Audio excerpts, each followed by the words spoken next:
ప్రియ బిడ్డలారా, మీ అందరికీ నా హృదయపూర్వక వందనాలు. దేవుడు మరి యొక్క సమయాన్ని మనకిచ్చి ఉన్నాడు కనుక ప్రార్థన చేసుకుందాం. అందరూ బాగుండారా? మహాగరుడ మహాపరిశుద్ధుల కృపగల స్తోత్రాలయ్యా. మీ దైవ సాకులు, మీ దైవాక్యులతో అనేకులకి ఆశీర్వాదకరముగా మహిమకరముగా మీరే మాతో ఉండి మాట్లాడి మీ బిడ్డలందరికీ ఈ కృపాకాలంలో కృపా దీవెనలతో నింపి ప్రతి బిడ్డను మీరు చెరపచ్చి బలపరిచి మీ దాస్యాలు మరుగుపరిచి మీ బలమైన వర్తమానాలు ఇచ్చి ప్రతి బిడ్డకి దీవెనకరంగా మార్చమని యేసునామమున అడుగుచున్నా తండ్రి. ఆమేన్. మనం వాక్యం చదువుకుందాము. మత్తయి సువార్త 2వ అధ్యాయము మొదటి కాడి మనం చదువుకుందాం. రాజు అయిన హేరోదు దినములలో యూదా దేశము బెత్లెహేములో యేసు పుట్టి ఉన్నాడని పిమ్మట ఇదిగో తమ దేశములో యెరూషలేముకు వచ్చి వారు రాజైన వచ్చిరి. మరలా మనం చదువుకుందాము. హేరోదు రాజు దినముల్లో ఆ దేశమందు యూదా దేశమందు బెత్లెహేములో యేసు పుట్టి ఉన్నాడని ఇదిగో మీకు తూర్పు దేశపు జ్ఞానులకి యెరూషలేము వచ్చి యూదులకు రాజు పుట్టినవాడు ఎక్కడ ఉన్నాడని అడిగాను. మహాగరుడ మహాపరిశుద్ధుల కృపగల స్తోత్రాలయ సహాయం దయచే నీ పరిశుద్ధ లేఖంలో నుంచి అనేకమైన సత్యాలు మర్మాలు మీ బిడ్డలకి అనుగ్రహించి మీరే వారితో మాట్లాడి ప్రతి బిడ్డని మీరు బలపరిచి బలవంతులుగా శక్తిమంతులుగా ఆరోగ్యమంతులు మంచి నాయన కృపతో నింపి మీ కార్యాలు జరిగించి మీరు మహిమ పొందమని యేసునామమున అడుగుచున్నా తండ్రి. ఆమేన్. హల్లెలూయా. మనకి ఇక్కడ మత్తయి సువార్త 2వ అధ్యాయంలో మనకి యేసుక్రీస్తు గురించి మనం ఈరోజు దేవుడు తెలియపరుస్తున్నాడు. మనకి పాత నిబంధనలో మరి యొక్క కీర్తనలో మరి మనకి దేవుడు ముందుగానే మన యేసయ్యకి ఒక చరిత్ర ఉంది. ఆయనకి మహాపరిశుద్ధుడికి బలమైన దేవునికి శక్తిమంతుడికి ఆది అంతం లేనివాడు మరి ఒక చరిత్ర మనము చూసుకున్నట్లుగా కనపడుతుంది. అంటే ఇక్కడ అంటున్నాడు యూదా బెత్లెహేములో మరి పుట్టినవాడు ఎక్కడ ఉన్నాడు యేసు అని ఒక జ్ఞానులు మనకి ఇక్కడ తెలియపరుస్తున్నాడు. కానీ యేసయ్య ఎవరి కోసం వచ్చాడు, ఎందుకు వచ్చాడు అనేది మనము లేఖనాలు పరిశోధించుకున్నప్పుడు మనకి యెషయా గ్రంథంలో మనకి 9వ అధ్యాయము 6వ వచనంలో మీకు శిశువు పుట్టి ఉన్నాడు, ఆయన భుజం మీద రాజ్యభారం ఉన్నది. అది హల్లెలూయా. యేసయ్య పుట్టిన కారణం ఏంటంటే ఆయనకి రాజ్యభారం అంటే. కానీ ఇక్కడ మరి దేవుడు ఈ మరియా తల్లిగారిని మరి ఏర్పరచుకొని ఆమెను ఎన్నుకొని మరి ఆయన పుట్టడానికి ఒక ప్రణాళిక, ఒక ఉద్దేశం ఎవరి గురించి అంటే అది మన గురించి, మనం నశించిపోకుండా ఉండాలని, మనం దేవునిలో బహుగా వర్ధిల్లాలని, మనం పరలోకం చేరాలని, ఆయన గొప్పవాడై ఉండగా, గొప్ప దేవుడై ఉండగా, గొప్ప తేజస్సు కలిగిన దేవుడు, ఆరాధనకి కూడా అభిషిక్తుడు, చిన్నవాడిగా రక్తనుగా చేసుకొని మరి ఆ తల్లికి పుట్టినట్లుగా మనకి చూసుకుంటున్నాము. కానీ మరి ఆ యొక్క జీవితంలో మరి తల్లి అయిన మరి ఆమె యవనస్తురాలు, ఆమె కన్యక, మరి ఆ కన్యక జీవితంలో ఇలాంటి కార్యం జరగటం అంటే చాలా ఆశ్చర్యం అన్నమాట. దేవుడి ఉద్దేశాలు వేరు, మనుషుల ఉద్దేశాలు వేరు, మనుషుల ఆలోచన వేరు, దేవుడు ఆలోచన వేరు. ఆ ప్రపంచంలో భూలోకంలో ఒక వ్యక్తిని దేవుడు చూసి ఆమెని ఆ మరీ తల్లిని ఏర్పరచుకొని తన ఈ లోకానికి రావటానికి ఒక ఉన్నతమైన స్థితిలోకి వచ్చాడు. మన యేసయ్య తగ్గించుకొని తనకు తాను తగ్గించుకొని రక్తమాంసాలు ధరించుకొని మన కొరకు వచ్చి ఉన్నాడు. అందుకే అంటున్నాడు ఆ జ్ఞానులు అనేవారు వచ్చి మరి వారు లేఖనాలు పరిశోధించేవారు. మొట్టమొదట వారి సువార్త మరి దేవుని యొక్క ఆ వాగ్దానాలు గొల్లల కాడికి వెళ్ళి ఇదిగో లోకానికి ఒక గొప్ప శుభవర్తమానం, మీ కొరకు నేడు రక్షకుడు పుట్టి ఉన్నాడు బెత్లెహేములో, మీరు వెళ్ళి సంతోషించి ఆనందించుడే అని చెప్పారు. హల్లెలూయా. ఈ రోజున యేసయ్య పుట్టి ఉన్నాడని మరి ఒకసారి అంటే ఎప్పుడో ఆయన 2000 సంవత్సరాల క్రితం మనకు పుట్టి ఉన్నాడు. కానీ ఇప్పుడు మనం జ్ఞాపకం చేసుకుంటున్నాము. ఎందుకు మరి ఒకసారి దేవుడు మనతో మాట్లాడుతున్నాడంటే, అనేకులకి రక్షణ లేదు ఇంకా ఈ దినాల్లో. అనేకులు యేసుక్రీస్తుని అంగీకరిస్తలేదు. రక్షకుడు మరి ఒకసారి మన హృదయాల్లో ఉదయించాలని ఆశపడుతున్నాడు. హల్లెలూయా. ఎవరికైతే రక్షణ లేదో, ఎవరికైతే ఆ రక్షణ భాగ్యం లేదో, మరి వారందరికీ దేవుడు ఈ మధ్యాహ్న కాలంలో ఉదయించాలని, అదే మనకి దేవుడు ఇచ్చిన గొప్ప క్రిస్మస్. అంటే అది రోజు మనం జీవితాల్లో మనము చేయాల్సిందే. జన్మించిన వారందరూ, దేవునిలో జన్మించిన వారందరూ రోజు ఆరాధనకి అర్హులుగా దేవుని స్తుతించి గణపరచడానికి ఉంటారు. కానీ మరి దేవుడు ఆ యొక్క మార్గము తెలియని వారు ఎంతోమంది ఉన్నారు. యేసయ్య ఉంటే మనకు అన్నీ కూడా చక్రంగా ఉంటాయి అన్నమాట.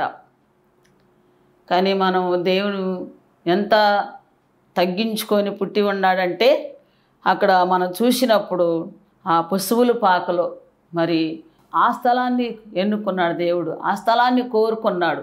ఆ స్థలాన్ని దేవుడు కోరుకొని అక్కడ తగ్గించుకొని ఆయన పుట్టి ఉన్నాడు. రాత్రివేళ చలికాలంలో ఒక చిన్న బిడ్డకి వస్త్రాలు లేకపోతే మరి ఎలా ఉండిద్దో మనకు తెలుసు. కానీ ఆ గ్రంథం మనం చదివినప్పుడు, అది ధ్యానం చేసేటప్పుడు చాలా వేదన కలుగుతూ ఉండిద్ది. నిజమే కదా. ఈ దినాల్లో మనకి ఎన్నో మరి మన బిడ్డలు పుట్టడానికి ఉన్నతమైన హాస్పిటళ్ళు, ఉన్నతమైన రూములు, ప్రత్యేకంగా మన మనిషికి జన్మిస్తానికి ఎన్నో అంగభంగాలు మనకి దేవుడు అనుగ్రహించాడు. హల్లెలూయా. కానీ ఆయన జన్మిస్తానికి కేవలం ఒక పశువుల పాక. మరి సృష్టికర్త అయ్యుండి ఆయన ఎంతో మరి దేవుడు తగ్గించుకొని ఇక్కడ. అందుకే మరి వారు వచ్చినప్పుడు జ్ఞానులు అడిగారు రాజుకాడికి వచ్చి, రాజా, యూదుల రాజు పుట్టినవాడు ఎక్కడా అని అన్నప్పుడు వారికే తెలియదు. హల్లెలూయా. వారికే యేసయ్య పుట్టాడని తెలియదు. కానీ లేఖనాలు పరిశోధించి వారు లేఖనాలు చదివి, ఒక మహారాజు పుట్టాడు, ఈ తేజస్సు, ఈ యొక్క ఎలుగు వచ్చిందంటే, ఈ నక్షత్రం గొప్ప నక్షత్రం మనకి ఎలుగునిచ్చిందంటే ఏడో ఒక మహారాజు పుట్టి ఉన్నాడని వాళ్ళు గ్రహించారు. మనకి దేవుడు మన హృదయాల్లో కూడా వెలిగించబడాలి. ఈ దినాల్లో మన హృదయాల్లో కూడా ఆయన మరి ఉండాలని దేవుడు ఈరోజు మనతో మాట్లాడుతున్నాడు. ప్రియ బిడ్డలారా, మనం కూడా మరి యేసుక్రీస్తుని అంగీకరించిన ప్రతి ఒక్కరికి మరి ఎలుగే కాదు, శాంతి, సమాధానము, మరి ఆరోగ్యము అన్నీ కూడా ఆయన అనుగ్రహిస్తాడు మనకి. హల్లెలూయా. నీకు ఏమి లేదో దేవుడు అన్నీ కూడా అనుగ్రహిస్తాడు ఉదయం కాలంలో. ప్రియ బిడ్డలారా, మనం నిజముగానే వారు జరుగుతూ ఉన్న కార్యక్రమాలను బట్టి వచ్చి వారు మరి దేవుని యొక్క అడిగినప్పుడు తెలియదు అన్నాడు. కానీ తెలియదు అన్నప్పుడు వారు మరి తెలియలేదని వాళ్ళతో చెప్పలా. ఎందుకు తెలియదని చెప్తే ఎంతలా రాజు, ఇంత జనాన్ని వెళ్ళే రాజు మరి ఏంటి, ఎలా తెలియకుండా ఉండిద్ది ఈ రాజ్యంలో జరిగే సంగతులని, ఎక్కడ మనం ఫెయిల్ అయిపోతామని అతను తెలుసుకొని రహస్యంగా తన పనివారిని పంపించి అర్జెంటుగా లేఖనాలు పరిశోధించి తెలుసుకున్నారు వాళ్ళు. అర్జెంటుగా నిజమే రాజా, రాజగ్రంథంలో రాయబడి ఉంది, ఎక్కడో రాజు పుట్టాడంట మరి అని చెప్తే, వాస్తవనయ్యా, నిజమేనయ్యా, పుట్టాడయ్యా, పుట్టి ఉన్నాడు, మీరు వెళ్ళి ఆయన్ని చూసి పూజించరండి, మేము వెళ్ళి ఆనందంగా పూజిస్తామన్నాడు. కానీ మరి ఆ రాజు, హేరోదు రాజు మరి కపటంగా మరి ఆ మనసులో మరి దేవునికి చిన్న పిల్లవాడప్పుడే కష్టాలు, అది కదా, చిన్న పిల్లోడప్పుడే పురిట్లో పిల్లోడికే ఈ శ్రమలు అన్నట్టుగా మరి ఎంతో. అదే మన పిల్లలకి మనం కన్నప్పుడు మరి ఏదైనా చిన్నపిల్లప్పుడు చేస్తే మనం ఎంతో బాధతో, వేదనతో, పిల్లోడికి తెలియదని మనము శారీరకంగా, కానీ ఆత్మస్వరూపి, ఇక్కడ ఆత్మస్వరూపి ఆయన రక్తమాంసాలు ధరించుకొని మన కొరకు జన్మించాడు. నిజమే కదా. అందుకే అని చెప్పినప్పుడు వారు వెళ్ళారు, సంతోషంగా వెళ్ళి మరి యొక్క యేసయ్యని చూశారు కనులారా. హల్లెలూయా. యేసయ్యని చూసి యేసయ్యని మరి ఆరాధించి ఆయన ఘనపరిచి మహింపరిచి మరి వారు ఆ దేశాన్ని నుంచి వచ్చిన జ్ఞానులు వారి యొక్క బోళము, సాంబ్రాణి, బంగారము అర్పించారు కానుకలుగా. హల్లెలూయా. కానీ యేసయ్య ఈరోజు ఏమంటున్నాడో తెలుసా? మీరు నాకేమి వద్దు, మీ హృదయాన్ని నాకు ఇవ్వండి. మీ కానుకలు కాదు, మీ బంగారం కాదు, మీ ఎండి కాదు, మీ ఆస్తి కాదు, మీ అంతస్తు కాదు. మీరు నాకు ఇవ్వాల్సింది మీ హృదయాన్ని. మీ హృదయాన్ని నాకు ఇస్తే నేను ఆనందిస్తాను అని దేవుడు ఈరోజు మాట్లాడుతున్నాడు. హల్లెలూయా. పరిశుద్ధాత్మ దేవుడు మన హృదయాల దేవునికి సమర్పించుకొని మనం మరి క్రిస్మస్ అంటే మరి రక్షణ, నశించిపోయే ఆత్మల కొరకు మనం రక్షణలోకి ప్రార్థించేవారుగా, అదే మన క్రిస్మస్. ఎంతమంది రక్షణలోకి వస్తారో, ఎంతమంది దేవుణ్ణి తెలుసుకోవటమే క్రిస్మస్. అందుకే ఇదిగో దేవుని గొర్రెపిల్ల, పాపలోకాలు మోసుకొని పోయే దేవుని గొర్రెపిల్ల అని మనకి లేఖనాల్లో చెప్పినట్టుగా ఆయనే కదా మనకి ఈ లోకంలో క్షమాపణ, పాపాన్ని క్షమించే దేవుడు. ఎంత మంచి యేసయ్య మనకు దొరికాడు కనుక మనం నిజముగా ఆ దేవాతి దేవుణ్ణి మన హృదయాల్లో ఇది మధ్యాహ్న కాలం అలంకరించుకోవాలి. ప్రియ బిడ్డలారా, దేవుడు అందుకే మరి వారు చెప్పి వెళ్ళిపోయినాక తర్వాత ఏ రోజు కపటంగా తెలుసుకు మీరు వచ్చి మా చెప్పండి అన్నారు.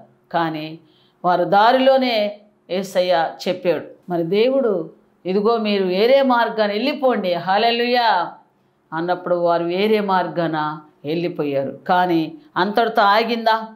అందరితో ఆగిందా? మరి సాతాను సమూహాలు మన మీద వంటయి, కానీ ఆపేది మన దేవుడు. తప్పకుండా ప్రతి ఒక్క ఫ్యామిలీని, ప్రతి ఒక్క కుటుంబాన్ని, ప్రతి ఒక్క వ్యక్తిని ఏ సాతాను మనల్ని కవళించాలని చూసినా మన దేవుడు ఆయన మహిమతో నింపుతున్నాడు. హల్లెలూయా. అందుకే వారు వెంటనే యేసోబుతో దేవదూత మాట్లాడి, యేసోబు నువ్వు లేచి ఇదిగో తల్లిని మరి ప్రభువుని తీసుకొని ఐగుప్తుకి వెళ్ళిపో, అక్కడే ఉండు, ఏ రోజు చనిపోయేంత వరకు రాబాక. హల్లెలూయా. దేవుడు నిజముగా ఆ తల్లి మరి ఎన్నో నిందలు, అవమానాలు ఎందుకో తెలుసా? దేవుని రాజ్యం స్థాపిస్తాను, దేవుని రాజ్యాన్ని ఆమె ఎంతగానో ప్రేమించింది. హల్లెలూయా. ఎంత అవమానమైనా, ఎన్ని నిందలైనా, ఎలాంటి పరిస్థితులైనా అవమానాన్ని భరించేందుకు ఈ రోజున నీవు నేను దేవుని యొక్క సాక్షిగా దేవుని యొక్క సువార్త కోసం నిందలైన, అవమానాలైనా, ఎలాంటి అయినా మన దేవునికి ఇష్టమైంది నశించిపోయే ఆత్మల కొరకు ఎతికి రక్షిస్తానికి యేసయ్య ఈ భూలోకానికి వచ్చాడు. హల్లెలూయా. అందుకని మనం దేవుని యొక్క ఆశని తీర్చేవాళ్ళు ఉండాలంటే మరి ఆయనకి ఆ చలికాలంలో మరి వారు వెళ్ళిపోతా రాత్రివేళ ప్రయాణం, అది చదివేటప్పుడు ధ్యానం చేసేటప్పుడు చాలా మనకి ఎట్లా అనిపించిందో ఒకసారి జ్ఞాపకం చేసుకుందాము. మరి ఆ రాత్రివేళ చీకటిలో మరి ఐగుప్తుకి వెళ్ళిపోయినట్టుగా మనకు కనపడుతుంది. హల్లెలూయా. కానీ వారికి వచ్చిన ఒక సమస్యలో ఎన్ని వచ్చినా సరే దేవుడు కాపుదాలు ఇచ్చాడు కనుక, ఆయన ఉన్నాడు కనుక ఆయన గొప్ప కార్యాలు దేవుడు చేయబోతున్నాడు. హల్లెలూయా. అందుకనే నీ పట్ల నా పట్ల దేవుడు కార్యాలు చేయాలంటే మనము కూడా దేవుని యొక్క ఆ యొక్క ప్రేమ, ఆయన కృపని సంపాదించుకునేవారిగా ఉండాలి. ఈ మధ్యాహ్నకాలం నీకు ఏ బాధ ఉండా, ఏ కష్టముండా, ఏ అనారోగ్యాలుండా, ఎలాంటి మనశ్శాంతి లేకపోయినా యేసయ్యను తెలుసుకున్నట్లయితే, యేసయ్యను అడిగినట్లయితే నీ హృదయంలో కూడా దేవుడు ఎంతో గొప్ప వెలుగుతో ప్రకాశిస్తానికి ఆయన సిద్ధంగా ఉన్నాడు. కానీ ఈ దినాల్లో మరి అనేకమైన సమస్యలు మనకు ఎదురవుతున్నాయి, అనేకమైన ఆందోళనలు ఎదురవుతూ ఉంటాయి. కానీ అవన్నీ మనల్ని ఏం చేయవు, అవి వాటల్లా మనమేమి చేయలేము. ఎందుకంటే దేవుడు మన పక్షాన ఉన్నాడు. అందుకే నీ కొరకు వెంటనే యేసయ్య పుట్టి ఉన్నాడు. కానీ యేసయ్య మరలా మనకి రెండో రాకడ కూడా వస్తుంది. ఎందుకంటే ఇది మొదటి రాకడే అయిపోయింది, కానీ రెండో రాకడలో ఆయన రాబోతున్నాడు. అందుకే మనము ఈ మొదటి రాకడనే గుర్తు చేసుకుంటా ఆ రెండో రాకడే సిద్ధపడాలి. హల్లెలూయా. మొదటి రాకడే మరి ఆధారాలతో కూడా కూడిన ఆధారాలతో దేవుని యొక్క మాటలు మనకి యెషయా గ్రంథంలో మరి మన గ్రంథాల్లో చూసుకున్నప్పుడు, మనకి లూకా సువార్తలో జకరియా చూసుకున్నప్పుడు, ఎలిషబెత్తి వారు కూడా వారి జీవితంలో మరి యోహాను పుట్టాన్ని దేవుడు వాగ్దానం చేసి ఇచ్చినప్పుడు అక్కడ మరి వారు యాజకత్వం చేసినట్లుగా మరి వారు కూడా నీతిమంతులుగా దేవుని సన్నిధానంలో ఎంతో వారి కట్టల్లో నిబంధనలు పట్టుకొని దేవుని చిత్తానుసారంగా జీవించినట్లుగా మనకు కనపడుతుంది. నిజమే కదా. ఈ లోకములో, ఈ యొక్క నశించిపోయే లోకములో ఏది మంద కాదు, ఏది మనము కాదు. ఇప్పుడైనా యేసుక్రీస్తుని నమ్ముకొని ఆయన యొక్క అడుగుజాడల్లో, ఆయన ఉద్దేశాల్లో, ఆయన ఆలోచనలో ప్రతి ఒక్క యవనస్తురాలు, ప్రతి ఒక్క యవనస్తుడు, ప్రతి ఒక్కరు కూడా ఆ యొక్క సిద్ధపడాలని మరి అందుకే యేసయ్య మరి మన కొరకు ఆయన ఎంతగానో మరి త్యాగం చేశాడు.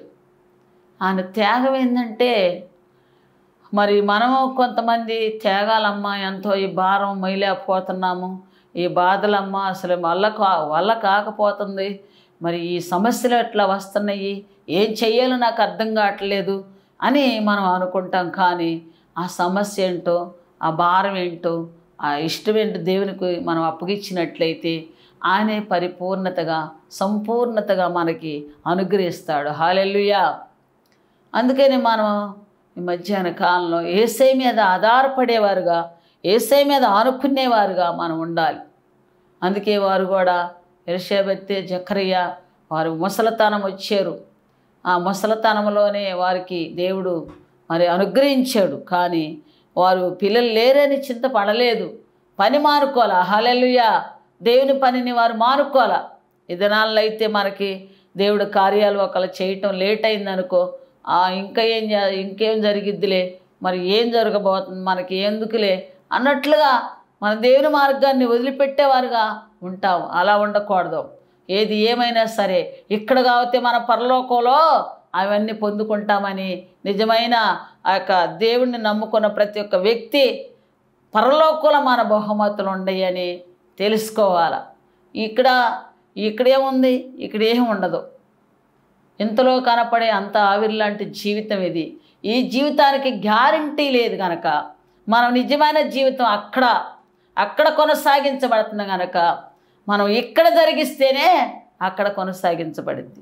అందుకే వారు అంత వయసు వచ్చినా, ముసల్తానం వచ్చినా వారు దేవుని దృష్టికి నిరపరాధులుగా, నిందారహితులుగా మరి వారు దేవునిలో కొనసాగించినప్పుడు వదిలేసేసారు. పిల్లలు పుట్టలేదని, అయ్యో ఎందుకు పుట్టలేదు ప్రభువా, మరి ఇంత సేవ చేస్తున్నాం కదా, ఎందుకని యేసయ్యా నేను అడిగారా? వాళ్ళు ఏం అడగల. వాళ్ళు లెక్క ప్రకారం దేవుని చిత్తాన్ని నెరవేరుస్తా వారు ఉన్నప్పుడు దేవుడు వారి మీద కనికరించి మరి గొప్ప ప్రవక్త మరి యేసయ్య కంటే ముందుగా మరి ఆయన ఉన్నప్పుడు మరి దేవుడు అలాంటి వ్యక్తిని ఇచ్చాడు ఆ దంపతులను ప్రేమించి. అలాగే మన జీవితాల్లో కూడా దేనికి మనము ఒకే దాని మీద ఒకటే గురి, యేసయ్య మీద గురి పెట్టుకో. ఎవరైనా కావచ్చు, యేసయ్య గురి పెట్టుకొని యేసయ్య సమస్తము, ఆయనే నా యొక్క సర్వమని చెప్పి ఎవరైతే మరి దేవునిలో ఉంటారో అటివారు దేవుని యొక్క ఆరాధనలో, అటివారికి దేవుని కృపలో మెండుగా ఉంటున్నాయి. అందుకని మనం యేసయ్య మనకు జన్మించాడంటే నిజమే కదా, ఎంత ధన్యులు మనము, ఎంత ఆశీర్వాదకర్తలమే, ఎంత దేవుడు ప్రేమించాడు మనల్ని. ఆయన పరలోక ఆరాధనలు, పరలోక మహిమ, పరలోకంలో ఉన్న సమస్తాన్ని వదులుకొని ఆయన తగ్గించుకొని మరి ఒక ఉన్నతమైన హాస్పిటల్లో కానీ, ఒక ఉన్నతమైన డాబాలు కానీ, ఉన్నతమైన రాజు భవనాల్లో కానీ పుట్టలా ఆయన ఎక్కడ పుట్టాడంటే ఆ యొక్క పశువుల పాకలో పుట్టి ఉన్నాడు. అక్కడ బెత్లెహేములో అక్కడ ఆయన జన్మించున్నాడు. కానీ అందుకే మనం యేసుక్రీస్తు నామంలో మనం అందరం రక్షణ పొంది పరలోకానికి జన్మించి పరలోకంలో మనం వారసత్వాన్ని సంపాదించుకోవాలంటే ఈ క్షణమే నీ కోసం, నా కోసం ఆ దేవాతి దేవుడు ఎదురు చూస్తున్నాడు. అందుకని మనం దేవుని యొక్క సన్నిధానంలో మరి ఆయన యొక్క కృపని పొందుకోవాలి. ఆయన గొప్ప కృపని మనం ఆరాధిస్తానికి ఆశపడాలి. ఆశపడే మనసు ఉండాలి ప్రతి ఒక్కరికి. కానీ దేవుని మీద ఆశపడే మనసు కావాలి. ఈ లోకంలో ధనము డబ్బు మనమటి రావు. ఈ లోకం ఏది కూడా మనకి తీసుకెళ్ళలేము. కానీ దేవుడే మనల్ని ప్రేమించి మరి ఆయన మన కొరకు జన్మించాడు గనక ఆ యొక్క మరి నిజమైన క్రిస్మస్ ఏంటంటే దేవుని మనసారా ఆరాధిస్తాం. నిజముగా నిత్యము ఆయన సన్నిధిలో ప్రార్థన చేసి నశించిపోయే ఆత్మల కొరకు మనం కన్నీటితో ప్రసవేదన పడాలంటే ఒక తల్లి మన ప్రసవేదన పడింది. దేవాతిదేవుని ప్రసవేదన పడి మరి మనకి యేసయ్యని ప్రియ కుమారుని అనుగ్రహించాడు దేవుడు. అందుకని నీవు నేను కూడా మరి దేవుని యొక్క కృపని మెండుగా మనం పొందుకోవటానికి ఈ మధ్యాహ్న కాలంలో ప్రతి ప్రియబిడలారా ప్రతి ఒక్కరు కూడా మరి మనము అనుగ్రహించబడాలి. కానీ ఇటీవలి కాలంలో మరి ఎంతో చాలా భక్తి అంటే ఏకునే లేచి మరి చాలా రాత్రుల్లోనే ఎక్కువగా ప్రార్థనలు జరిగాయి. కానీ దినాల్లో అలా జరిగిన మన ఇంటిలో మనం రాత్రివేళ రేయి మొదటి జామున లేచి దేవుని స్థలంలో మోకారిచ్చి దేవుని ఆరాధిస్తమే క్రిస్మస్. హల్లెలూయా. క్రిస్మస్ అంటే ఏదో అంగభంగా చేసుకోవటం కాదు. కానీ ప్రతినిత్యము రేయి మొదటి జామున లేచి 3 గంటలప్పుడు ప్రతి ఒక్క స్త్రీలు పురుషులు ఆరాధిస్తమే నిజమైన క్రిస్మస్. అదే ఆయన క్రిస్మస్ అంటే. క్రిస్మస్ అంటే ఏదో పండగ రోజు పోవటం కాదు, రావటం కాదు. కానీ అది కాదు, నిత్యము ఆరాధన చేయాలి మన దేవునికి. నిత్యము మర్చిపోకుండా దేవుని కృపని మనం సంపాదించుకునేవారు ఉండాలి. అన్ని విధములుగా మనం దేవుని యొక్క ఆరాధనలో ఉండాలి. అందుకే మరలా మనకి దేవుడు ఇప్పుడు మొదటి రాకడ అయిపోతుంది, రెండో రాకడ మనకు రాబోతుంది. అందుకే ఈ రెండో రాకడలో మెలుపుగలిగి ప్రార్థన చేయమన్నాడు దేవుడు. మరి రెండో రాకడలో మొదటి రాకడలో ప్రేమించాడు, క్షమించాడు, రక్షించాడు, కాపాడాడు. కానీ ఇప్పుడు అలా కాదు. మరి రెండో రాకడలో మరి దేవుడు బహుయాగంగా రాబోతున్నాడు. ప్రతి ఒక్క బిడ్డ మెలుకుగలిగి ప్రార్థన చేసుకొని దేవుణ్ణి సిద్ధపాటు కలిగి ఉండాలని దేవుడి మాటలో దీవించునుగాక. ఆమేన్. ప్రార్థన చేసుకుందాం. మహాగరుడ మహాపరిశుద్ధుడ కృపగల దేవ స్తోత్రాలయ సహాయం దయచే దీవించి ఆశ్రదించు. మీ జీవాకులతో మాతో మాట్లాడిన దాన్ని బట్టి స్తోత్రాలయ్యా. ప్రతి బిడ్డ కూడా నాయన నిన్న ప్రతి బిడ్డకి దీవెనకరంగా మహిమకరముగా మీ బిడ్డలందరి జీవితాల్లో గొప్ప ఎలుగుగా కృపలో మీరు కుమ్మరిచ్చిన దేవ స్తోత్రాలయ్యా. ఏ బిడ్డలకి ఏ బాధలు కష్టాలు విరుకులు ఇబ్బందులు సమస్యలు ఉన్నాయో నాకైతే తెలియదు ప్రభా.